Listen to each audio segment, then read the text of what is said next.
Riset dari Kemendikbud membuktikan bahwa anak-anak Indonesia itu telah kehilangan 1 tahun pembelajaran, terutama bagi mereka yang melakukan PJJ atau pembelajaran jarak jauh. Tapi pertanyaannya adalah, kok bisa ya kayak gitu? Fenomena kemunduran proses pembelajaran atau kita kenal sebagai learning loss itu dapat terjadi oleh beberapa faktor, mulai dari faktor libur panjang, putus sekolah, bahkan sampai PJJ atau pembelajaran jarak jauh. Nah, di video kali ini, supaya videonya nggak terlalu panjang, kita persempit topiknya. Jadi, learning loss yang diakibatkan oleh PJJ atau pembelajaran jarak jauh. Pasti lu masih ingat ya, di akhir bulan Maret tahun 2020, kita semua tuh dipaksa buat belajar via WhatsApp, Google Meet, Zoom, bahkan YouTube gitu. Jujur, kita tuh kaget ya, karena transisi pembelajaran dari offline ke online itu singkat banget kan? Apalagi buat guru-guru yang gaptek. Dia tuh kesusahan gitu buat ngoperasiin teknologinya. Plus juga dia kebingungan gimana cara ngasih pembelajaran yang efektif via online. Ditambah masalah murid-muridnya nih, yaitu tentang ketersediaan device, internet, dan lainnya gitu.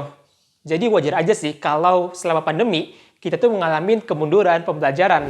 Beruntung, pemerintah dan swasta, mereka tuh saling berkolaborasi buat nangani isu learning loss ini gitu. Mulai dari pembagian kuota internet gratis, akses platform edukasi gratis, dan juga pelatihan buat guru-guru gitu ketika pengen ngajar secara online. Gak cuma itu, satu hal yang gue suka dari peran swasta buat nanganin kasus learning loss adalah mereka bikin produk pembelajaran yang disesuaikan dengan kemampuan siswa-siswi Indonesia. Jadi, tiap-tiap siswa yang kena dampak dari learning loss bisa mulai kembali belajar dari kemampuan masing-masing siswa. Ya, agak aneh juga ya kalau seandainya kita mulai belajar dari level segini, padahal kemampuan kita tuh masih di sini gitu. Bakal ada gap kan di antara ini sama ini gitu kan. Nah, supaya nggak ada gap, pembelajaran tersebut perlu kita personalisasikan dengan menggunakan teknologi artificial intelligence gitu, supaya startnya sama nih, sesuai dengan kemampuan kita. Terus juga dari sisi pemerintah, coba nyederhanain dan ngedesain ulang tujuan, isi, dan bahan pembelajaran kurikulum 2013 jadi kurikulum prototipe tahun 2022.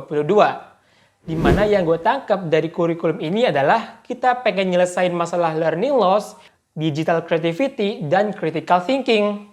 Dengan cara pemerintah ngasih kelonggaran nih ke sekolah buat ngatur proses pembelajaran yang disesuaikan dengan kemampuan murid-muridnya. Nyederhanain jumlah mata pelajaran supaya murid bisa belajar lebih dalam subjek yang bersangkutan. Kemudian juga ada yang namanya project-based learning, supaya siswa tahu gimana caranya solve problem bareng-bareng as a team gitu. Jujur, gue pribadi suka sih sama kolaborasi antara pemerintah dengan swasta gitu. Tapi kalau seandainya gue boleh nambahin, mungkin gue bakal bilang nih, kalau dari segi muridnya juga perlu kita dorong supaya jadi pembelajar tangguh. Artinya apa? Artinya kita perlu ngedorong murid supaya bertanya sebanyak-banyaknya atas informasi apa yang mereka peroleh gitu. Terus kita tuntut mereka nih buat nemuin jawaban dari pertanyaan sebelumnya. Entah itu learning by googling, atau juga kita bisa ajak mereka buat diskusi bareng sama orang yang jauh lebih paham. Yang intinya adalah kita nggak perlu deh ngasih jawaban secara langsung ke murid-muridnya. Tapi kita tuntut mereka buat nemuin jalur jawaban dari pertanyaan mereka gitu. Kalau udah kayak gini, gue optimis sih. Murid-murid tuh bakal lebih berpikir kritis dan juga lebih pede buat diskusi sama orang. Jadi kesimpulannya adalah kita masih tetap butuh nih kolaborasi hebat antara murid, guru, swasta, dan juga pemerintah buat nangani isu learning loss ini. Tentunya dengan kapabilitas masing-masing ya.